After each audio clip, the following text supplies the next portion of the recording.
Midwest College Football Podcast, joined as always by Clinton Boring. My name is Ryan Satkoviak. We are here to talk about an exciting week 5 of action for some of us. Well, I guess both of us, technically, all of us. Some of us had more fun than others. Clinton, how are you doing tonight?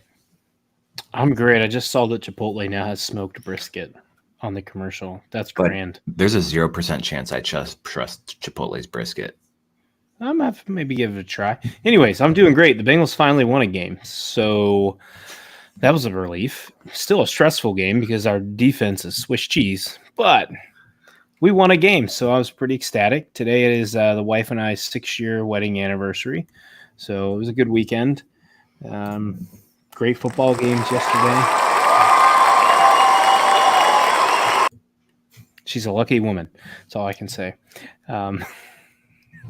We great slate of games yesterday. I mean, from noon till damn near midnight when the Bama-Georgia game finished. What a slate of games. So I am looking forward to talking about them. Mr. Ryan, how are you today? Better than I could be, man. It's just a remarkable experience watching your team play a nail-biter in the fourth quarter in the middle of a wedding ceremony when the speeches are going on.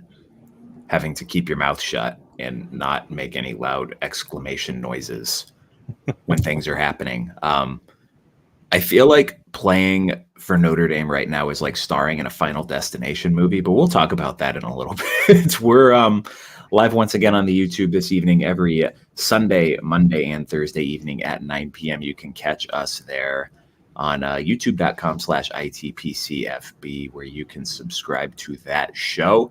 As always, if you'd rather catch us in the morning in your podcast feed, you can find us on Apple or Spotify or wherever you get your podcasts. We are at Inside the Pylon, a Midwest College Football podcast there. Make sure you are subscribed to following the show so you get notified whenever these episodes drop. And while you are there, if you feel so inclined to drop us a star rating and a review, I got it right, said it right this time, that would be much appreciated. It helps us grow the show. And obviously, we would love to hear any feedback that you have for us. Make sure you're following us on Twitter and Instagram as well. We can be found there at ITPCFB as well. We'll drop links whenever we're going live, yada, yada, yada. Interact with the show. We're still doing that Buffalo Wild Wings gift card, $50 Buffalo Wild Wings. Everyone loves free food, wings, beer, sports. We're up to 5,000 views, so we're getting some attention on the eyeballs there. So be sure, follow, and retweet, and you are eligible. And we have you retweeting it so you can share it with your friends so more people have a chance. Don't be selfish. Yes, we will. What do you want to announce the winner on our Thursday show for that? Thursday show, yep. Cool. I will randomize. I will put everybody in. I will obviously not put myself in. I did retweet it on my own personal Twitter. That was just to help get some more eyeballs on it. So I will eliminate myself from that. But I think everyone else, there'd be 20 people right now. So I'm going to go do that right now. Yes, I'm going to win the gift card, Clinton. Haha. That's fair. I'm the one that bought it, so that's fair. We have much to discuss tonight, man. Let's start in Happy Valley. So Penn State 21, Illinois 7, the Big Ten's version of the ranked matchup this week. And I felt kind of bad for this game going up in that same time slot against Georgia Bama. And honestly, it was like watching two different sports. Like that was just, we'll talk about Georgia Bama later. We'll kind of touch on that because that was fun. But this one was Penn State choking the life out of Illinois. We kind of talked about that Illinois run game, or I guess lack thereof, in our pick preview show last Thursday. In this one, how would that running game that has not exactly been the most successful through the first month of the season fare against Penn State's stout defense? We got a resounding answer in this, Clinton. Not particularly well. As a team, Illinois ran the ball 32 times for a grand total of 34 yards. Check it. That is 1 yard a carry. And a lot of that is, there's some sack adjusted stuff from Luke Altmaier in there as well. So that kind of plays into it a little bit. But either way, Caden Fagan only had 13 carries for 64 yards in this one. Altmaier was a little hit or miss passing.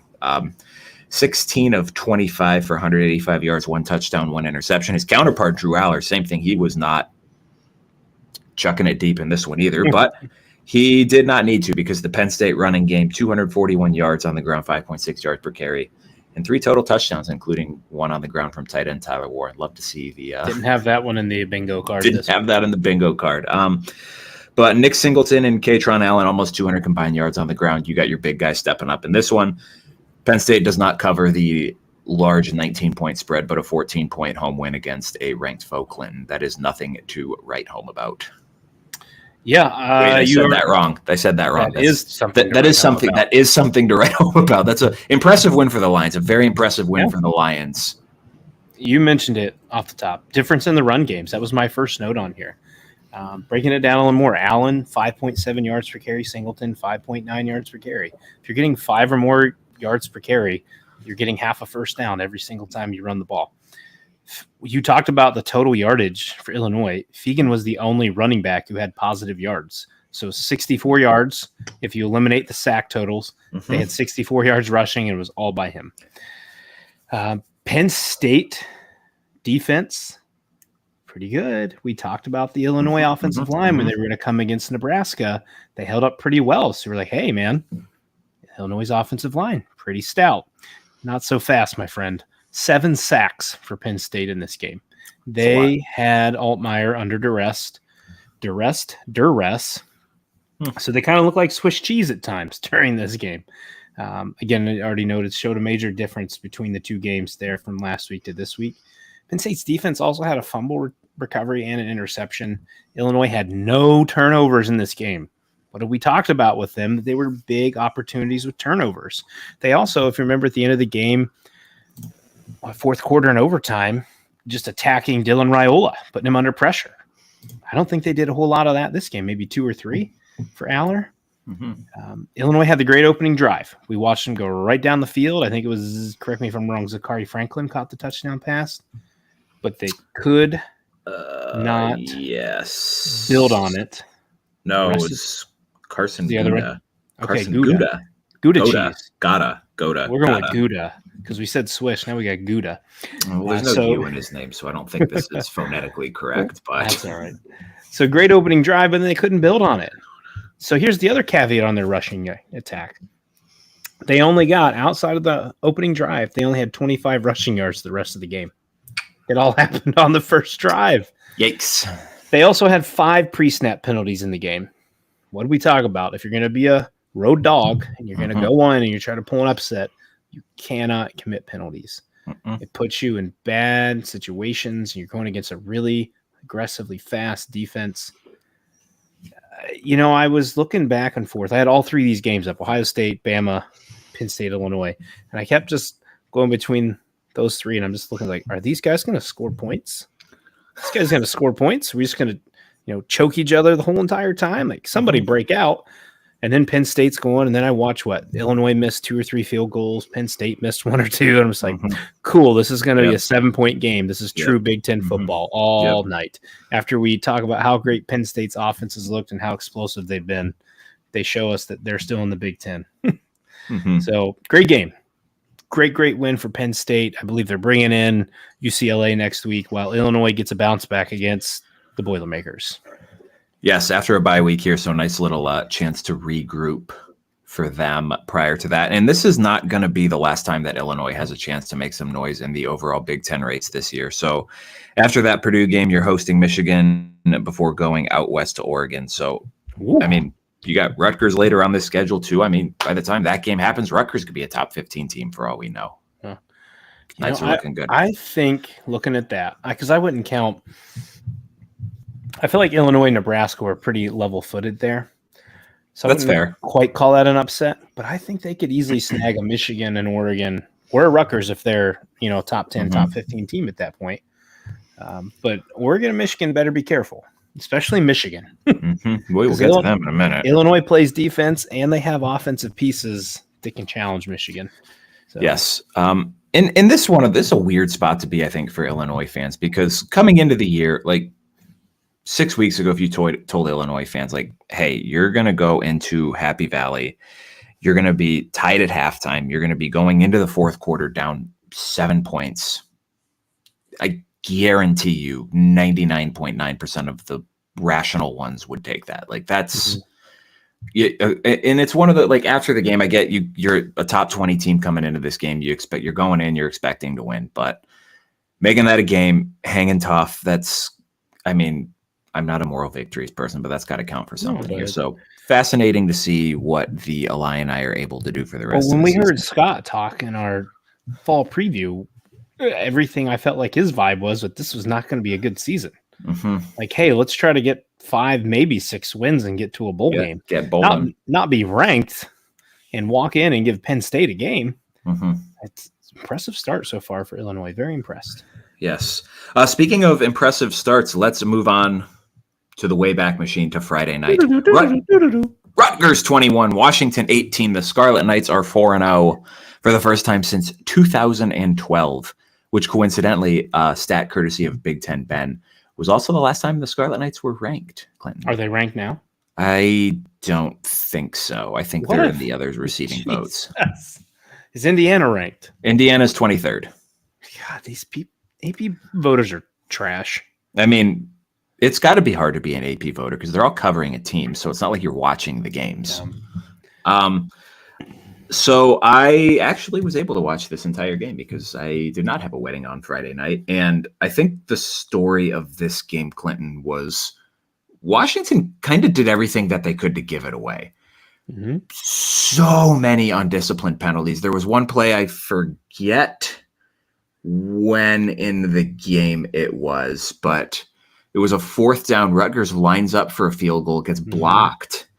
And I think it was the second quarter. And then there was a guy on the Washington sideline while the play was still live, ran out onto the field, leading to an illegal substitution penalty, 5 yards, give Rutgers a first down in the very next play. Ethan Kaliak-Manis, a beautiful touchdown pass to Ian Strong. Right, that's right. That was right before halftime. It was right before halftime. Young man's name was Vince Holmes. Mm-hmm. Not to call him out, but sorry, Vince. Yeah, that Clinton over here got the number of the truck that ran him over there. So just like that, Washington at the time would have had a chance to drive down the field down 7-3 to maybe get some points before half, and just like that, they're down 14-3. There were, multiple drive extending or crushing penalties that Washington took in this game. They had 3 red zone trips early in the game and only got 3 points out of them. Was it 3 missed field goals, 2 4th and goal fails for Washington? So many points that they left on the board, and yet they had an opportunity at the end of the game to get the ball back at the end there and potentially go down and tie the game, and they couldn't. Statistically, I mean, I get stats aren't everything in this, but Washington outgained Rutgers 521 yards to 299, 314 yards through the air and 207 yards on the ground in this one. But 70 penalty yards in this one. The 2 aforementioned turnover on downs inside the in goal to go situations there for the Huskies ends up being the difference in this one. Yeah. And then to build on that, they were 2 for 12 on third downs. Mm-hmm. Yep. I mean, this sounds like a broken record, right? Because same story last week, and I think they might have pulled one out earlier this year, but same story again. This team, I think it's safe to say, lacks discipline. Mm-hmm. They don't have it. No. You're doing this every single week, man. On a positive note, at least for Washington, Will Rogers to Denzel Boston. Looks like a pretty damn good connection. Denzel Boston looks very good. This young man is very talented. I think he might have had a one-handed snag. And remember, guys, it was raining in Piscataway for this game. Excuse me. Good Lord. Burped on air. Sorry, guys. That came out of nowhere. That's disgusting. I'm really interested to see this Washington offense go against Michigan's defense next week. Let's subtract the fact that they're undisciplined, and they're going to probably have 15 penalties that'll cost them the game. But if you put the 2 offenses next to one another, I think Washington's a little more daunting. Mm-hmm. I did have some things. I didn't get to watch this game. We did a little at-home date night Friday night, but I got to catch the 4th quarter Saturday morning. I questioned the decision to call a timeout after you just had an injury timeout, which came back to bite them later when they only had 2 timeouts. Mm-hmm. Not trying to score more quickly before the 2-minute warning. Yes, folks, I'm going 2-minute warning. I don't agree calling it a 2-minute timeout. It's a warning. It's a warning. Like, why were you not aggressively moving, knowing you only had 2 timeouts and just lollygagging? I mean, I know you scored in like 3 plays after it, but You only had 2 timeouts. You would have had 3, and you weren't pressing down the field to score. Like, I kind of put that on Jed Fish. Like, we're talking about bad coaching decisions. Like, dude, come on. But I think the biggest thing for the night, you already mentioned Cal Aikman. Very solid. He didn't need to be the game winner. He just needed to manage the game, which is what he is, and don't turn the ball over. What was the running back battle we talked about? Yep. Kyle Monangai, 132 yards and a touchdown, 5.3 yards per carry.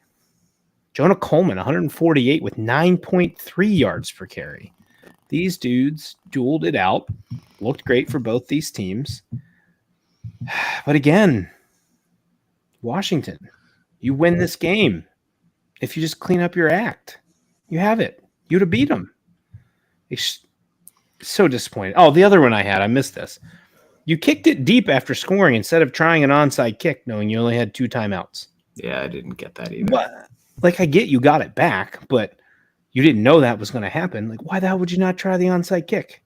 Big deal if they get the ball at the 50 or the 20. You haven't really stopped them.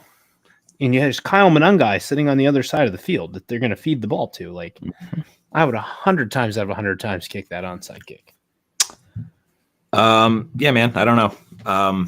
Overall, Monangai, 25 carries, 132 yards in this one, 1 touchdown. Sam Brown also had a touchdown on the ground. So big touchdown in the 4th. That was huge. Yes. Rutgers gets a fun one next week. They go to Nebraska. That'll be an interesting game. We will talk about the Huskers here in a minute. I was screaming at the Peacock machine through watching them play for a little bit. No, I think we'll talk a little bit about this on Thursday, but I think that Washington-Michigan game is going to be extremely fascinating, and that is a perfect segue into our next game, Michigan 27, Minnesota 24.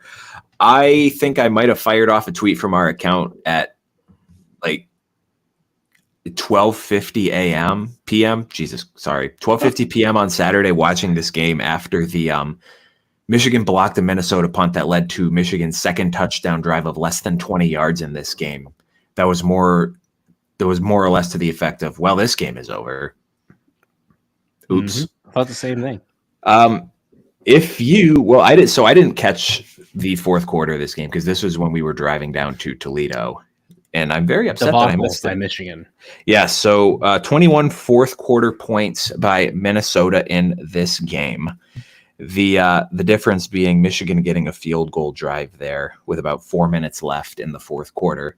But the story of this game, Clinton, and I'll let you tell this story because you're the one who caught it live, is we'll call it questionable call on the onside kick by Minnesota at the end of the game.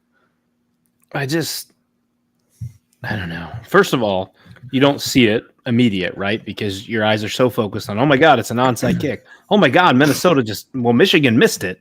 And then Minnesota picked it up. Holy cow. They just scored 21 points to get back in this game. Michigan's in deep doo-doo. And then you see there's yellow on the field. Like, oh dear God, they touched the ball early. I'm like, but I didn't really see that. Then they're like, it was offsides. I'm like, all right. And then I look at the replay and I'm like, that should not have been called. That was especially when you even have the announcers essentially saying that should have been called. Didn't the rules analyst basically say like, Mike, whatever his name is, called. Yeah, it was a bad call. Like, it was not like, I feel like for those to be called, it's got to be pretty egregious, right? Usually when you see that called, it's pretty noticeable that the guy was past everyone else. The dude was like half a step in front of his teammates, and the ball was kicked before his head crossed the line. Michigan got a huge break. Yeah. Because that game is at minimum going to overtime if Minnesota has that ball back, and the chance that Michigan loses because they were on their heels. Minnesota had moved the ball. And this in the 4th quarter, at least I didn't say the second half, and the Minnesota's defense had played well all game. I mean, they gave him chance after chance to try to let him hover around, and you mentioned the miscues, Minnesota giving Michigan short fields. Like, Michigan ekes one out. One of these games is not going to go their way that they eke out here, and it might be coming soon. We'll see. But the other thing I took from this, I guess, I don't want to say bash, but on Orgy a little more here. He has minimal to zero ability to read a defense at this point in time.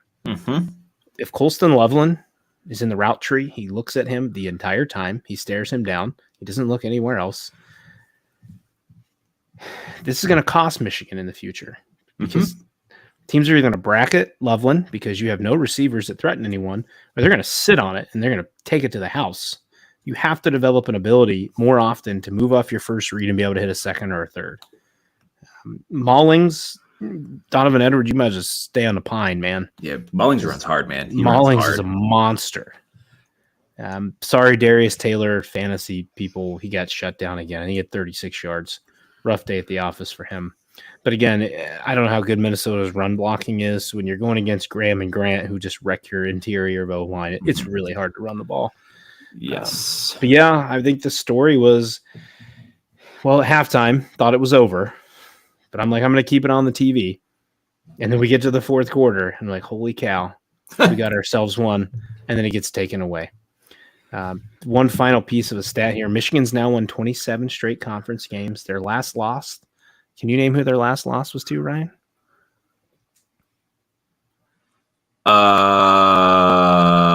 It would have been someone in 2020. Oh, it was Michigan State in 21.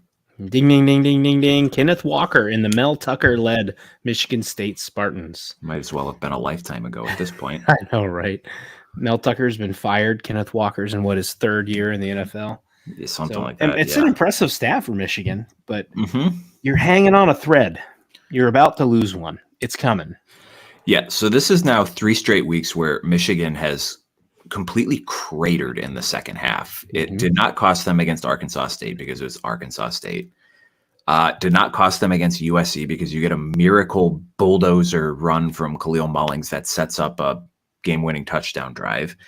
And you kind of get bailed out by the officials in this one. And you got Michigan fans on Twitter being like, oh, well, he might not have been offsides, but they touched the ball at 9.5 yards. Okay, I don't give a fuck. Shut the fuck up. I thought Minnesota did a really good job in this game of defending Alex Orji, the runner, because as you mentioned, I don't know if this is by design or if this is because they don't think he can, or this is just the way that he's operating the offense. If his first read's not there, he's scrambling to his right and then he's running. And they did a really good job of spying him in this game. So he has 9 rushes for 12 yards in this one. Mullings was 111 yards on the ground, Monster. 2 touchdowns again, but only 4.6 yards per carry. I think the story of this game early was, again, Michigan has 2 touchdown drives that started in the red zone. Take one of those away. Due to a blocked punt and an absolutely brutal fumble by Daniel Jackson when he's fighting for extra yards, getting held up and then gets the ball ripped away from him. Michigan's offense is really good if they only have to go 20 yards because they can just run that. If they have to go, we were talking about this before we logged on. If they have to go 80 yards and throw the ball, they can't do it. They literally have shown all season long they cannot do it, especially the last 2 weeks. You have what I'm doing crude math in my head, so forgive me here. You're averaging like 60 yards passing a game the last 2 games. That is not good enough. And now you've got a team in Washington coming who just put up 500 yards on a pretty decent Rutgers defense. How do you think that's going to go for you this weekend if you can't move the ball? And you're away. You leave the confines of home for the first time this year. You got to take this show on the road. In Washington, that's a pretty tough environment to play. So if they can slow your run game down, I know Washington's defense hasn't been the smoke show it was last year, but it makes it a lot easier when you only have to focus on one guy. Or one point of the offense. Like Donovan Edwards doesn't scare you when he's in the field. And I mean, they just did a pretty good job shutting down a dominant running back for a team that can't really throw the football. Ethan Kaliakmanis can at least throw it better than Alex Orji does. 100%. As a team, Michigan only had 3.8 yards per carry in this game. I don't know if he ended up playing at all, but there was no Will Johnson to start this game. He left that USC game late last week with injury. They sat him this week so he could rest. Gotcha. So we'll see if he comes back this Loveland, I think he came back in, but he also left the field again this game. Kind of his shoulder was just kind of dangling, his right arm as he ran off. I think it might have been more of a stinger versus any separations or dislocations. Gotcha. Because I'm almost for certain he came back in the game. Okay. So. I don't know. Maybe we'll talk about this more tomorrow. Maybe we'll definitely talk about it more on Thursday. But Michigan's not beating Oregon. They're not beating Ohio State. I don't know how they get out of this schedule with only those two losses, the way that they've been kind of playing with fire the last 2 weeks. I don't know if they're getting out of Seattle next week without a loss. I mean, it wouldn't surprise me. It's just they're literally going to have to play keep away to keep Washington's offense off the field.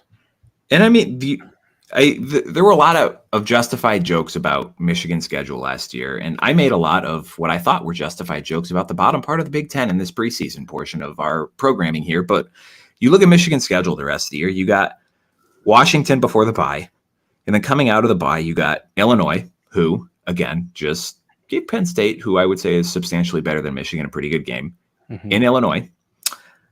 Michigan State, we're not even going to talk about them because that's insignificant. Then you got Oregon. Then you have to go to Bloomington to play the Fighting Curtis Rorks, who are now ranked, 23rd ranked Indiana. They did it. Before Northwestern, again, we're not going to talk about them. They're insignificant. Before Ohio State, I mean, I don't know that Michigan's good enough to call 4 of these games like definitely favored games. No. Like, are they going to be underdogs against Illinois?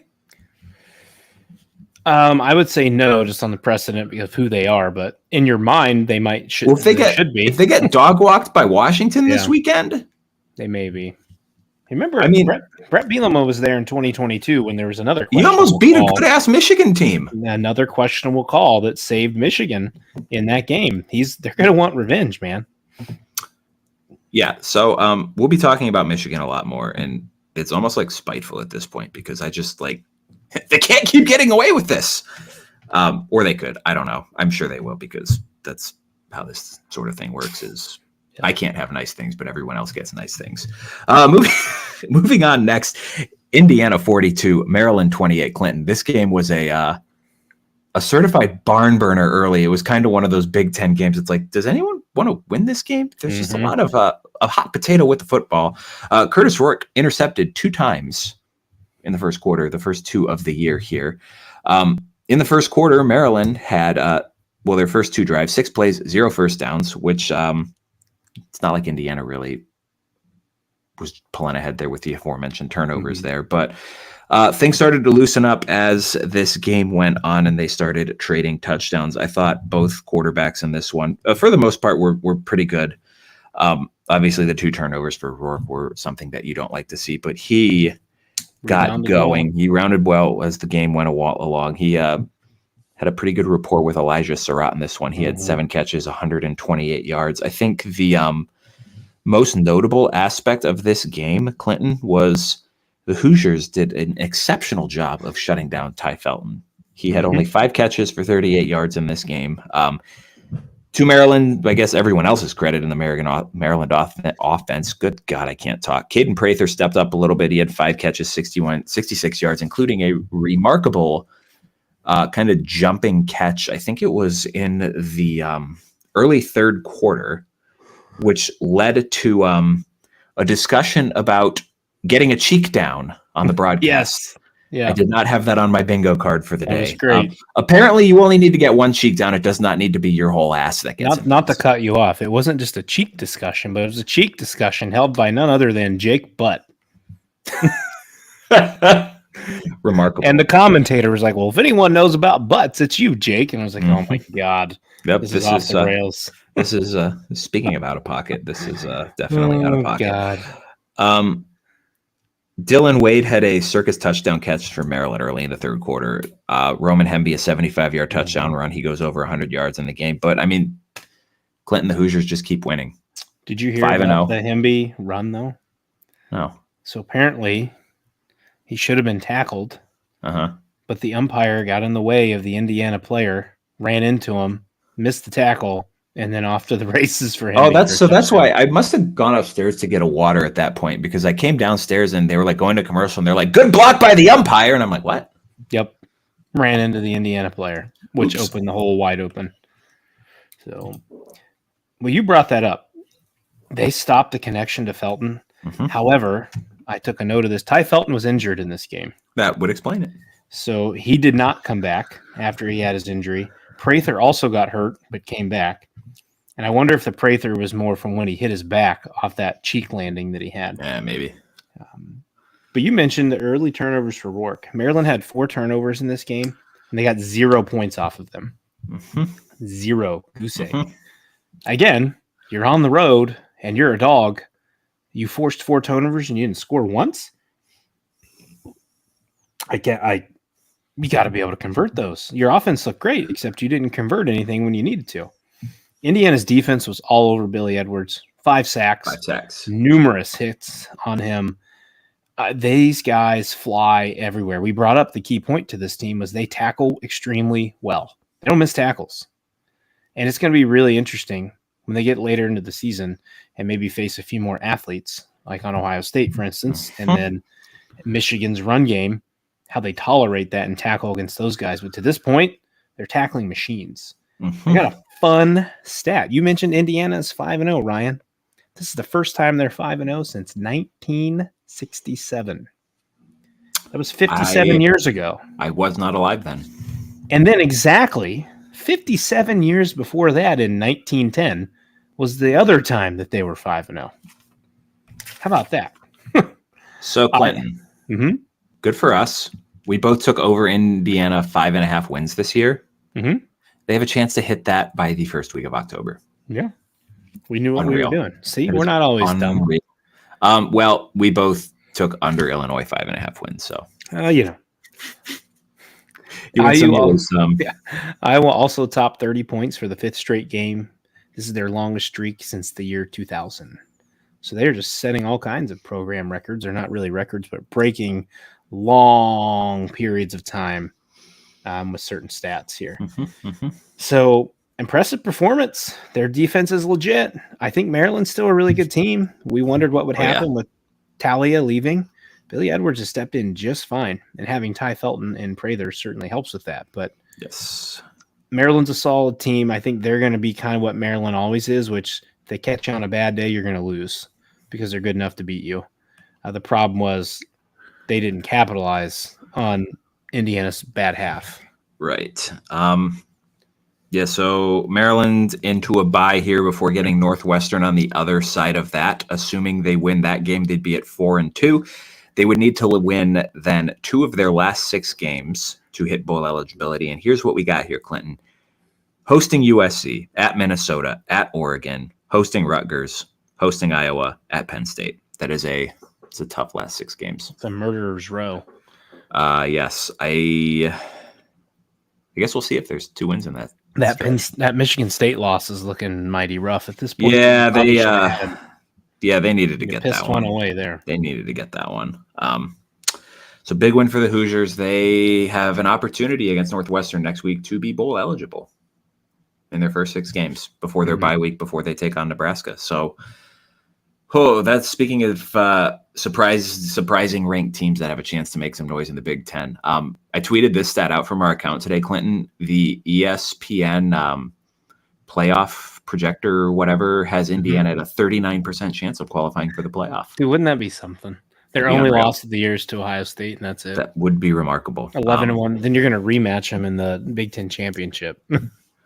Yeah. So that'd be we'll see what happens, man. I mean, listen, going into Michigan, Northwestern, Nebraska, Washington, Michigan State.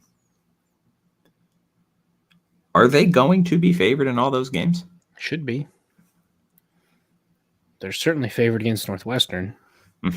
Certainly going to be, I would assume, favored against Washington, especially if Washington loses to Michigan. They host both Nebraska and Washington. I was riding pretty high on Nebraska, but I don't know. Indiana's defense is really good.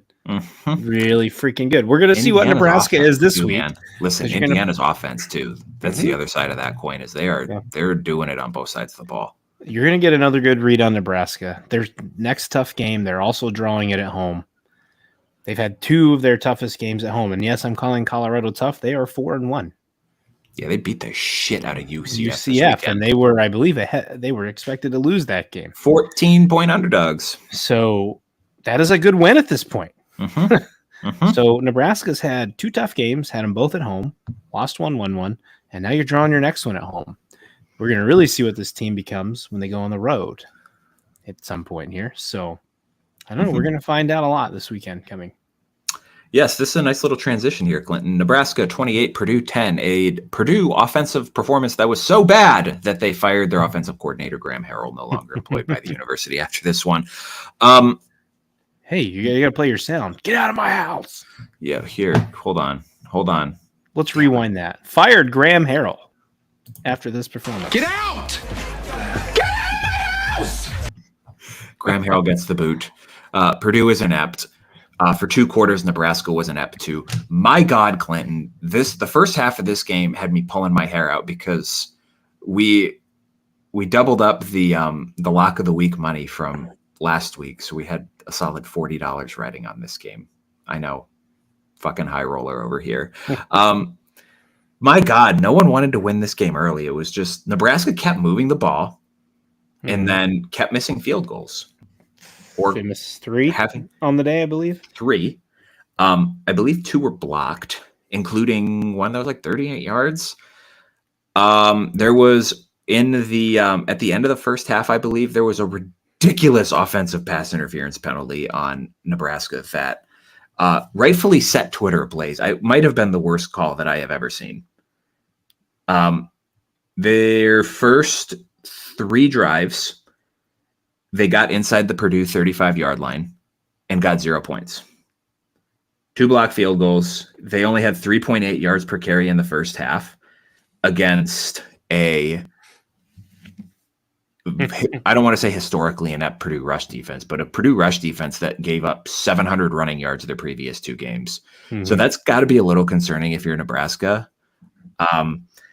First half, 6 times inside Purdue territory, and they got 0 points. Again, just no finish in this one early. But they kind of they didn't even really get going in the third quarter. They got a late touchdown, Dylan Raiola to Jamal Banks in the third quarter, and then pulled away in the fourth, thanks to a pick 6 as well. So I don't know if you had any notable thoughts on this one. For the game, they ended up getting to 5 yards per carry. I don't know. I thought that they would do a little better in this one. Did not watch this game because it was on the cock, and I refuse to watch more than one annual game a year on the cock, so I didn't watch it. However, the defense absolutely stifled Purdue's offense. See you later, Graham Harrell. Maybe we'll get something going. We had mentioned, though, that Purdue had ran the ball pretty well last week, right? Well, they had a whopping 52 yards against Nebraska. Not great at all. Huskers. And this isn't – so, I mean, sack adjusted as well, but Reggie Love and Devin Mockabee only averaged 3.3 yards per carry combined. Huskers defensive line or pass rush bounce back, 5 sacks, 9 TFLs. I think you already mentioned this, but one of their touchdowns on the day was an interception return. Yep. So your offense only scored 21 points against Purdue.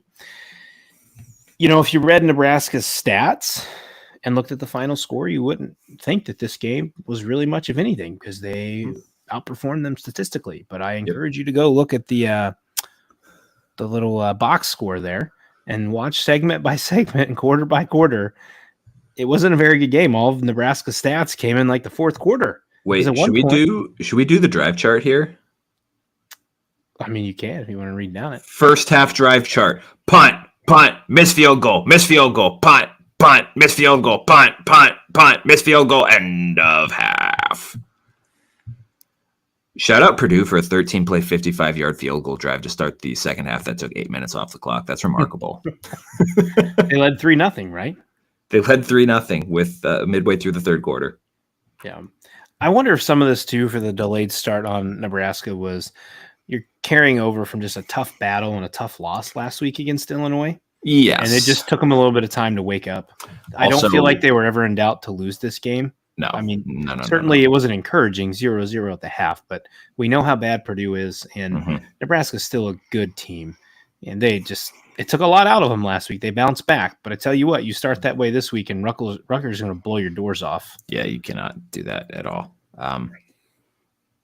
So we'll talk about Nebraska a little bit more as the week goes on. Should be a fun week for them. Up next, we have a game that had me pulling hair out by the bushels. Notre Dame 31, Louisville 24. The Irish keep their playoff hopes alive for another week. Good God, Clinton. This game was something Riley else. Leonard had 2 more passing touchdowns, though. Riley Leonard had 2 more it. passing touchdowns. He got body slammed at one point in the second quarter and was rolling around on the turf. I'm like, oh my God, this dude just broke a rib when he's finally starting to look good. He just got the wind knocked out of him. Speaking of Final Destination movies, so Notre Dame has already lost one starting rush end for the year. Jordan Botelho tore his ACL against Purdue.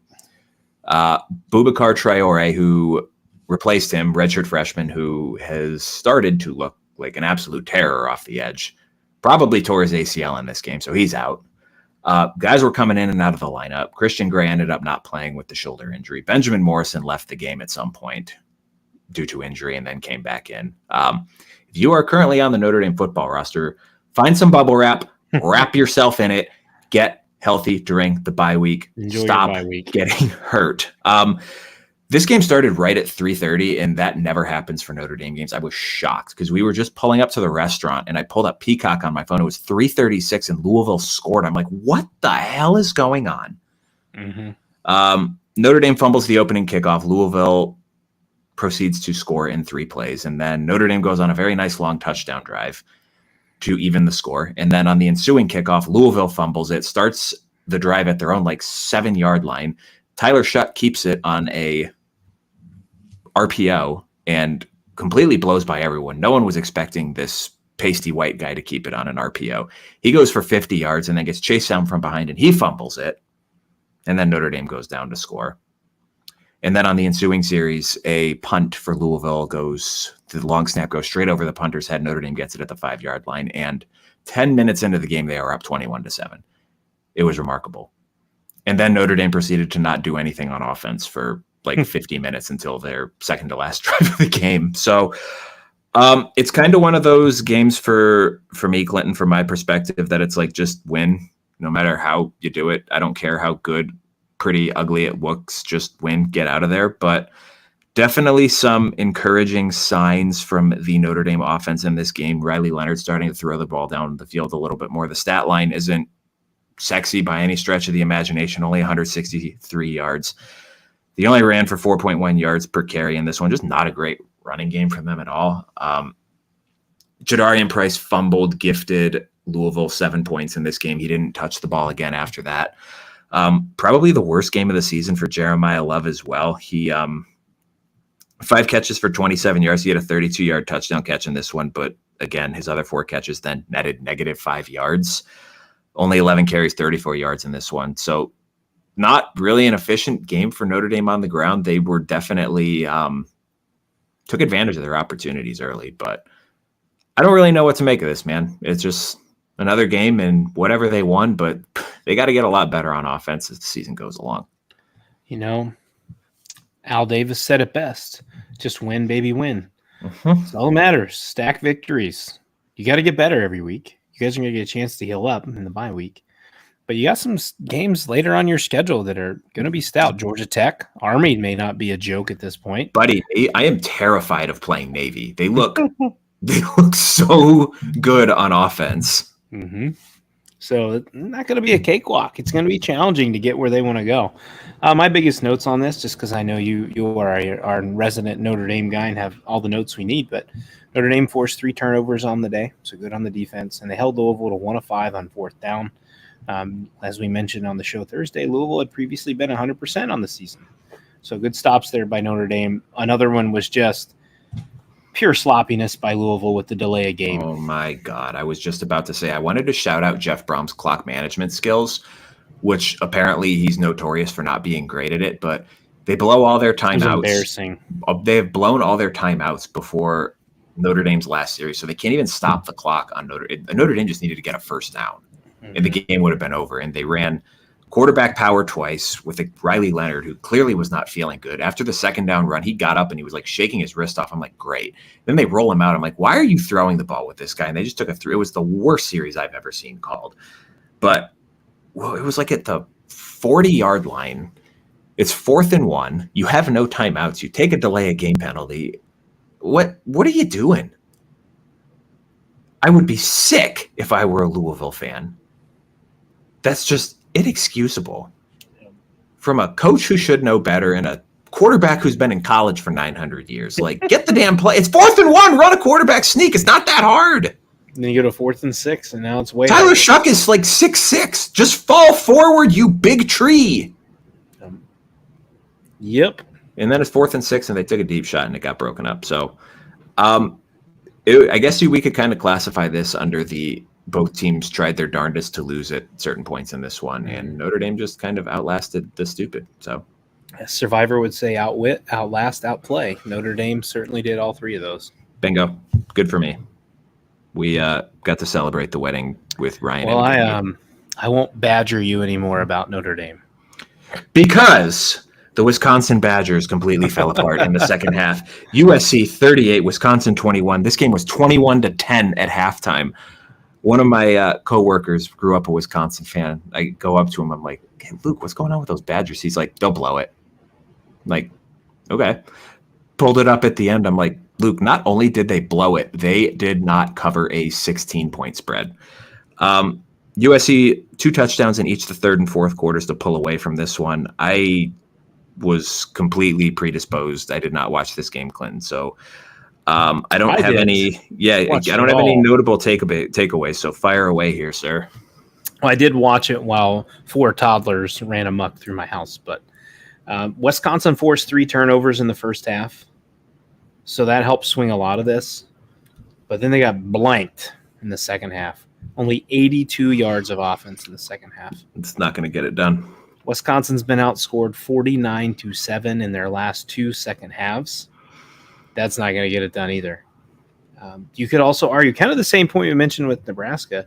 USC coming off that tough, hard-fought loss to Michigan. Pretty sloppy. They weren't just sloppy. They were bad in the first half. Straight ass. Booty cheeks. Just bad. I was like, okay, I'm now, again, going to throw all my respect for USC out the window because you guys look like poop. So bad. But second half comes around, 28 unanswered points, I believe. I was sitting here thinking, because I at this point, I was already sitting pretty good in our against the spread picks of the week. And I'm like, all right, I'm going to get this game regardless because Wisconsin is not going to lose by more than 16 or 15 and a half. And then USC punched that late one in. I was like, God dang it. And then it's 4th and 10 that Wisconsin has the ball. And I'm just like, just kick the field goal. Kick the field goal. Just kick it. Please. They went for it and didn't get it. Career day for Jacoby Lane. 10 receptions, I believe, is career high. 105 yards, career high. And he had 2 TD catches. It's a great connection there. Miller Moss, he got a touchdown but took a hard hit. The way he fell backwards, hit his head. Had to be scanned for a concussion. He was good, came back in the game. Again, here, my note, I'm still not 100% sold on this USC team. I'm not sure where they are. LSU looked great, right? Because they demolished South Alabama, who I was away. Clinton's lock of the week cost me $250. Yeah, that was pretty rough. But I'm not sure what to do with USC here. Because if you're playing 2 halves of football, I get it, Michigan's defense is good, but you look like poo in the first half against Michigan. You look like poo in the first half against Wisconsin. And then you decide to play ball in the second half. I don't know what to think. Tawee Walker had a big touchdown run in this. We talked about USC's tackling. I felt like they looked sloppier in this game, at least in the first half. And they got it rolling. They did what they needed to do in the second half, got everything rolling. Then my next question is, and you can chat about this, Ryan. Where do the Badgers go the rest of the season? How do you keep the wheels from falling off? Your quarterback's gone. Braden Locke didn't play bad. No, he was fine. You blew a massive lead. Yeah, that's as a huge road underdog. You should have had this one. That's like blew it. Like if you think about, and again, this gets back to the point that we talked about with Wisconsin a couple weeks ago after the Alabama game is what's the identity? Mm-hmm. Because as bad as things got, I guess, at the end of the Paul Chryst era, like if a Paul Chryst Wisconsin team had a 11-point halftime lead, you knew that they were going to run the shit out of the football and kill the clock and play good defense. And you know what? Maybe they don't score again, but damn it, they're not going to let you get 11 points. And 28 second half points allowed, buddy. That's not great. That is not good. I don't know what Wisconsin does well right now. And I'm not saying that to be snarky. I know what they do well. Not play well in the second half. They're really excellent at that. You were very good at giving up a lot of second half points. It's just, I mean, you get it. You have what should be a get right game this weekend against Purdue. If you don't get right against Purdue and you look not particularly great against the Boilers, then, buddy, I don't know where you go from here. Like, this is like it's one of those games where it's like, well, if you win, it's just great. That's what you should have done. But if you don't look good or you lose that game, man, things are going to get bleak in Madison. Just pack it up and head to Chuck E. Cheese. It's over. It's not an easy schedule down the stretch after that, man. You're at Rutgers, you're at Northwestern, you're hosting Penn State, you're at Iowa, you're hosting Oregon, you're at Nebraska, you're hosting Minnesota. After Purdue, there's only outside of Purdue, there's only 2 games there that I hear that they should be favored in and expected to win. Yeah. Other than that, you may just get smacked around. You're sitting at 2-2 right now. Get you to 5. That would put Fickle 5-7. You got to get 4 wins against the rest of this schedule to get just a bowl eligible. And I don't think either of us thought we would be sitting here after the first month of the season saying, "Oh wow, Wisconsin just has to do this to get bowl eligible." Mm-hmm. That is not a good place to be in year 2 of the Luke Fickle era here, Clinton. Because I thought that he seemed like the guy who was going to take this program to. At least the upper third of the Big Ten. I'm not saying a Big Ten power, but at least being in like the Penn State-ish, USC-ish conversation. And we just had a very visual comparison between the 2 programs, and not really close right now. Do we think it's a Phil Longo problem? The offensive scheme? Your offense doesn't make your defense give up all those points in the second half, but you also have to establish and do something on offense so that your defense isn't on the field for the whole game. If they go 5-7, I wonder. I don't know if it's necessarily a him problem, but he feels like the fall guy. And absolutely, maybe Luke Fickle's resetting and just doing. Barry Alvarez is going to walk in and be like, "Listen, you're not doing the dairy. You're not doing the dairy raid here. We're going to do the old butter churn offense, 3 yards in a cloud of dust here." Yep, we're done with that shit. Yeah, man, it's going to be a fascinating. Second half of the year for Wisconsin, and probably not for the reason Badgers fans thought preseason, unfortunately. Very disappointing. Clinton's bread and butter next. Ohio State 38, Michigan State 7. You had a fiery tweet, Clinton, from our account. Why don't you explain that one a little bit to the people? Was it that I said I hate games on the cock because it's stupid? No, I don't think. I don't think that's a hot take. I think the production value of Peacock is not particularly great. Also, listen, Colt McCoy, buddy, keep trying, but that I almost muted the TV. I couldn't. I didn't know. It was one of the. I don't remember. Maybe it was the Colorado. Was he doing the Nebraska Colorado game? Yes, because I was rained on for that one too. I was watching because I remember watching that. I'm like, who the hell is this color guy? He's so monotone. Mm-hmm. He sounds like energy. Robot. He has no juice.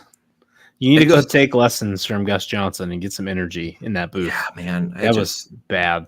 Listen, I know Ohio State, Michigan State was probably not your most exciting game you could ever call, but good Lord. The 2 plays that Jeremiah Smith had in this game should have had you jumping out of the booth window. How juicy that was. Well, my tweet was, Ohio State is not natty caliber. ... Tonight. That was a first half tweet. Yes, Saturday night. That was a first half tweet. And our good friend Kirk got on me today about that, or perceived as us, but he should have known that was my tweet.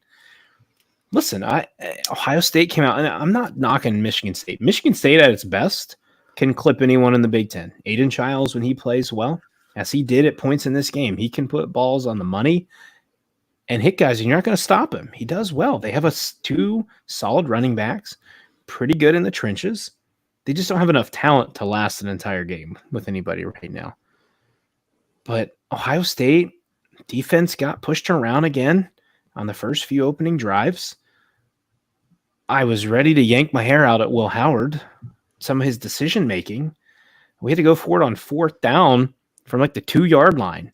Will Howard damn near threw a pick on 3rd down. He threw it right to the defender, and he dropped it. I'm like, dude, that wasn't even close there. Ray Charles wouldn't have thrown that pass. And then he hits a great little out route to Guy Scott, who had a great game this game, and just blocking and being physical and catching the ball looks like a great piece for Huskie. I know they don't really have a true tight end at this point, but it looked pretty good. Now, Will Howard did make some really good plays in this game. He got more sound as the game went on, had a bad pick early. But I don't know. Ohio State can't be perfect. Kirk is 100% correct in that statement. I cannot expect this team to be perfect at all times. You have to give props to the other team who comes out juiced and motivated in the first half. Ohio State's going to make mistakes. Judkins and Henderson, again, look pretty well. I want to see, and back-to-back weeks, I've just looked at a defensive line that's got pushed back some in the first half, and I don't like that. When you have Oregon looming in 2 weeks, I don't even like that when you have Caleb Johnson and Iowa looming next week. Now, that helps that Iowa can't pass the ball, so Ohio State, and they're also not a mobile quarterback, Ohio State can kind of settle down on that run a little bit. But I certainly think they're a title caliber team. At this point, I don't think they're on par at this moment or in the same tier as Texas, Bama, and Georgia. I think those three are living in a world of their own. And then it's probably Ohio State and Oregon. And then we can kind of build from there because it sure as hell ain't Ole Miss anymore because they lost to Kentucky. Oh, no. That was a nice little speaking of fraudulent SEC teams, Missouri is currently an underdog to A&M this weekend. Uh-oh. Is Missouri still undefeated? Yep, somehow. Oh, wow. Interesting. But yeah, I mean, Ohio State Notre Dame can win the bye week. Notre Dame can win the bye week. Go A&M. Go Aggies. Sparty had 2 costly turnovers in the first half as they were driving. I think both are fumbles. Great plays by Ohio State's defense. You can't take that away. They got the ball out. And then in the second half, Ohio State just teed off. Their defense wrecked Michigan State. Like I said, they don't have the talent and the ability to go 4 quarters. They forced 3 turnovers, had 4 sacks. They had Childs under a ton of duress in the second half. My last piece for this was, my God, Jeremiah Smith. He's so good. 2 catches on the same drive. We've been blessed with some freshman receivers this year. Clinton, did you know Ryan Williams is only 17? I did, and Jeremiah Smith doesn't turn 19 until the day before Michigan. That's so crazy. That's so crazy. 2 amazing catches on the same drive. Essentially bailing out questionable throws from Will Howard and then Devin Brown because Will Howard took a incredible hit to the ground. I don't think at this point I'm stretching on this. Jeremiah Smith might already be the best wide receiver in college football. If you had C.J. Stroud throwing him passes and not Will Howard, I think you would be pretty sound in that argument. That's not taken away from Ryan Williams, but I'm just saying Jeremiah Smith is built like an NFL wide receiver. He is a grown-ass man in an 18-year-old's body. My last point for this game, I've seen enough Devin Brown. I want Julian Sayin as quarterback, too, for the rest of this season. Yeah, I was going to ask you that. What's this? So did they play? Because I think this the second or third time they played Sayin this year? Mm-hmm. They played 3 quarterbacks. Yep. Why? Is it like we got to keep this guy engaged, or? I think they just want to. You mean who to keep it engaged, Sayin or Brown? Sayin. Or I guess either. I think it might be Brown because Julian Sayin is the future of this team. I don't want to discount Aaron Nolan. Julian Sayin is a starting quarterback for this team next year. Guaranteed, barring he does something stupid. Devin Brown's going to have to transfer. First of all, Devin Brown still has 2 years of eligibility left. I don't know how the hell that happened, but it ain't going to beat Ohio State. I appreciate the kid's mental toughness, and you've stuck it out, and there's something to be said for that. But when I watch you just miss a wide open, I believe it was an out route, I'm like, dude, this is why you're not starting. This is why you didn't beat out Kyle McCord, Ohio State version of Kyle McCord. Like, you can't do this. Julian Sayin is the future of this team. So I think it's getting him reps. Also, I think Devin Brown got a decent amount of work, either early 4th or very late 3rd into the 4th. So I think you just had time to be able to play Sayin in this game to get him some reps. Because they said it was close between the 2 for quarterback 2, so it might be closer than we all think. Yeah, I was going to ask, are they going to burn his red shirt? But I guess if he's as good as everyone's saying, it doesn't really matter because he's only going to be there for 2 years anyway. Yeah, but I think he's only played 2 games. 2 games, so he's got 2 more to use if needed. I think your expectation is Will Howard and them are probably going to play most of, if not all, this next game, all of the Oregon game, I assume all of the Michigan game, You might have to play all the Indiana game. I don't know. You're going to play all the Penn State games. So there's not as many chances left. And if you get the bowl season, or the postseason, I'm sorry, Big Ten championship and beyond, Sand can play as much as he wants. Yeah, all because those three games at that don't point. count. Games So- don't. I mean, you're not going to be Yes, they're not going to maybe the redshirt them. first. Okay. Not going to redshirt them. Last one from Big Ten land: Oregon 34, UCLA 13. UCLA very good at covering spreads. Good teams win, great teams cover. Though they didn't really move the ball in this one. This game was 28-3 late in the first half. Oregon was driving to make it 35-3, and Dylan Gabriel threw a pick six. They were at the UCLA 6, which made it 28-10. So this one could have been a lot uglier than it was, and then UCLA did not do anything really in the second half. I was really tired and a little drunk by the time this game was on, so I did not stay up and watch it. No, I went to bed. So I don't know if you checked out any highlights or had any notable takeaways from this one. Dylan Gabriel was fine, but I mean, they don't really have a downfield passing game. He's 31 of 41. Yeah, he's average 6.8 yards per pass, but his yards per attempt is not particularly great. So I wonder if that is going to bite them when they start playing teams that can kind of hit back offensively a little bit. It almost did against Boise. You know, they were fine running the ball in this one. Jordan James, 103 yards on 20 carries, but as a team, only 4.3 yards per carry in this one. Tez Johnson was fine. The Evan Stewart kind of showing up, kind of not showing up thing remains weird to me. I don't understand that one at all. So did that at A&M, and then everybody all of a sudden was on the high horse that he was going to be this elite piece, and he never really produced. Leopards don't change their spots, man. No. So not exactly the explosive Oregon offense that I think that we were anticipating seeing, and they only got a week to figure it out, man, because you're going to have to move the ball in chunks against that Ohio State defense offense here in a couple of weeks. We are only, 2 weeks. We're almost at that game. Clinton, Sam's going to be out of town that weekend. You want to drive up here for that? I would, but I'll be wait, no, that's not the 12th. That's the week before we go on Purdue. Leah might kill me at that point. Oh, that's fair. Also, never mind. I know we're going to the Wilds on the 13th with my mom and dad. So other than that, yeah, I probably could. My PlayStation just randomly turned on while I was watching the football game. I don't understand what happened. There's a ghost in my basement. At least we're on camera, so if I get executed, everyone witnesses it and we can find the killer. That's how we went viral. A ghost killed Clinton. Hey, whatever puts us on the map, I don't care. Yeah, there you go. Get a new co-host. And Clinton from the grave. Just light it up, man.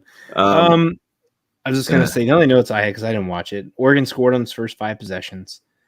And then UCLA had a field goal early. Then their next 4 positions was a turnover and then 3 straight 3-and-outs. The trio of Gabriel, Johnson, and James all had pretty good days. Ryan mentioned, though, that yards per attempt is not huge for Gabriel. As we said, or I said on the preview show this past week, he's going to have the ability to dunk his little heart out. Dunk his little heart out, and he did. The Oregon defense has 11 sacks on the season, and they're only allowing 154.8 yards passing per game. So good piece for them. Even though they have those sacks, I feel like I've continued to hear that Oregon's defensive line is not that impressive. So I don't know.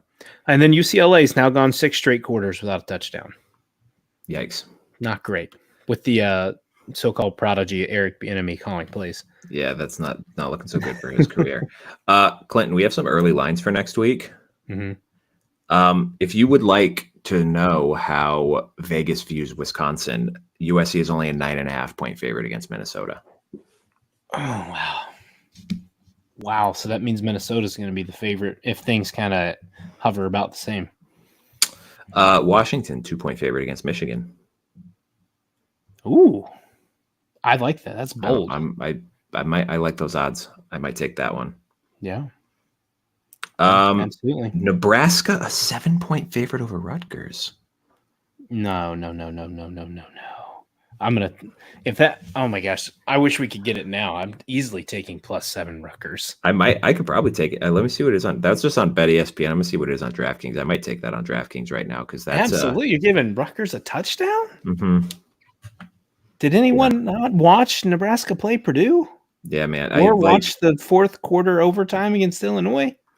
Yeah, man. I'm sorry, Redcast Rob. Don't cut us down here, but I think you boys better be ready. Mm-hmm. Shianu's boys play defense. I doubted Rutgers at my own peril last week, and that's on me.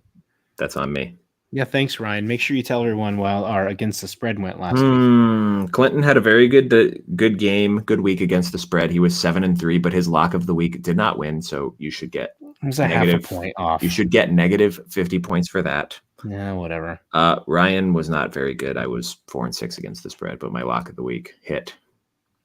So that puts me 6 or 7 games up. Yeah, you're kicking my ass right now. I am like 9 games under 500. I get my act together here.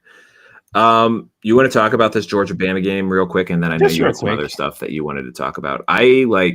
So we talked about this a little bit beforehand. I was fully immersed at the wedding at this point, and I don't know if you texted me or someone texted me. They're like, "Good God, this game!" And I pull up the score on my phone. It was 28-0. I'm like, "What the hell is going on?" Well, I'm glad I'm not watching it. And then we're driving home. It was like 8:30, 8:45, and I pull it up on my phone, and I don't remember if it was 33-15 or whatever at this point, but Georgia was kind of sort of getting back into it, but not enough to the point where I'm sitting here thinking, oh yeah, they're in trouble here. And then 2 separate people texted me. I was taking the dog out.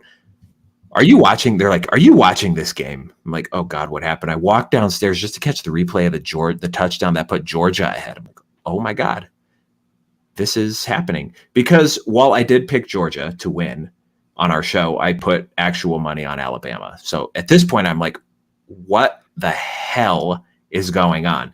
And then that Ryan Williams touchdown on the very next play after, man. That was one of the 5 best plays I think that I have ever seen on a college football field. Just unreal. The spin move just did not look real. It looked completely computer generated. Touching his toes down the line to stay and he just takes off. The acceleration out of that spin move was otherworldly. It's not often you leave Georgia DBs in the dust, and he just cooked them. Yeah. This is not to besmirch any of the other football that we have talked about on this show, but it's jarring going from watching Penn State, Illinois, and Notre Dame, Louisville to going to watch that, because it's a completely different sport.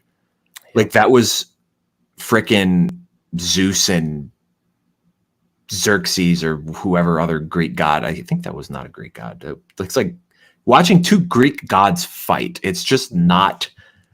It's not for us mortals, Clinton. It was Goliath versus Goliath. Yeah, just unreal football, man. That's great game. I kept it on, and I didn't want to, but I'm like, you know what? This is Georgia, and this is Kirby Smart. This is not Nick Saban, not to knock the board all, but this is not Nick Saban on the other sideline here, who I don't think this would have happened. I don't think they would have blown the lead, because Nick Saban would have found a way just to crush Kirby Smart's hopes and dreams. But Carson Beck, horrible in the first half. I think he had 3 picks, and they were bad picks. Bad. Jalen Milroe, I believe you already talked about this. Heisman front runner. Kid looks phenomenal right now. Yep. He was a playmaker.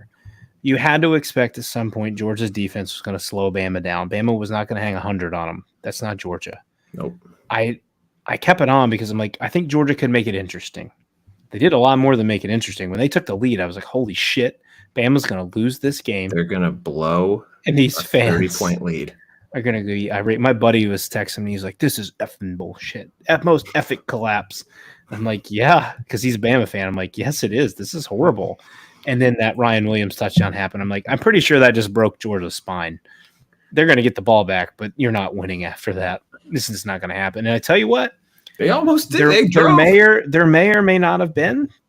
Potentially should have been a flag thrown on, I think, how was it, 1 or 2 plays before the pick that ended it? The DB, he didn't turn his head around. He got there a little early. At times like that, though, it wasn't egregious. So I'm happy they didn't throw the flag.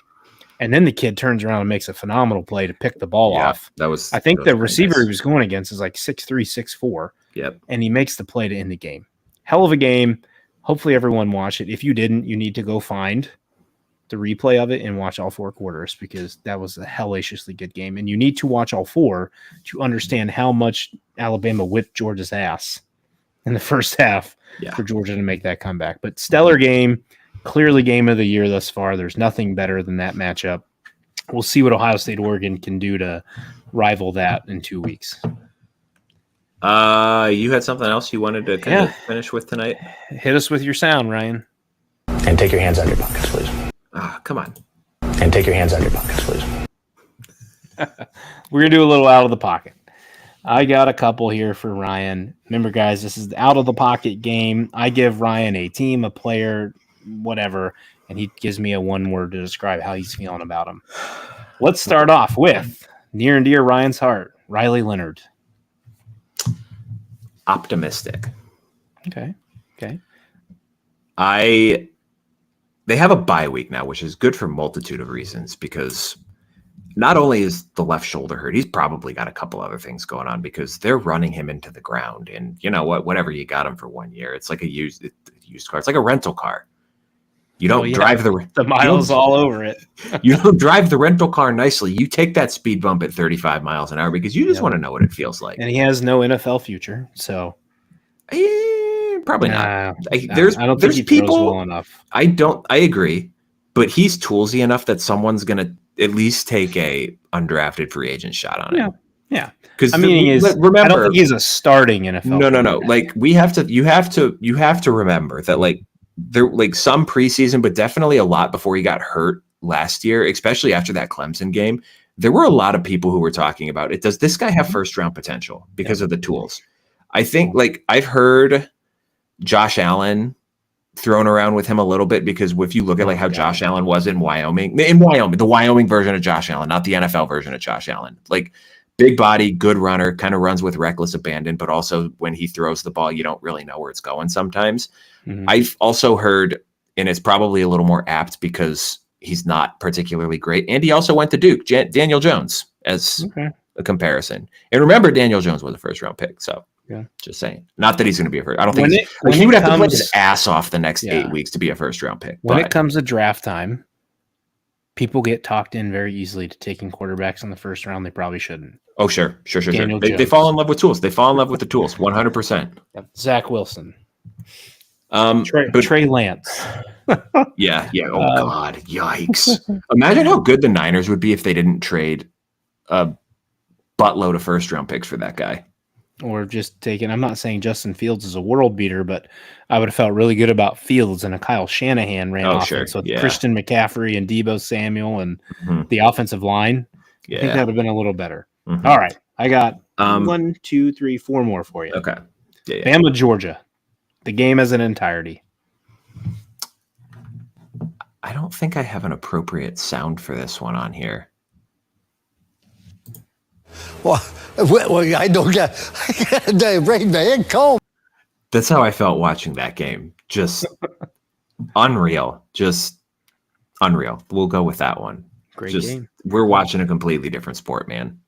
All right. How you feeling about Nebraska? A little pessimistic. I'm not going to lie. That was not an encouraging performance against. It's not a good Purdue team, man. Like we talked about a couple weeks ago, I've watched more Purdue football this season than I ever intended to.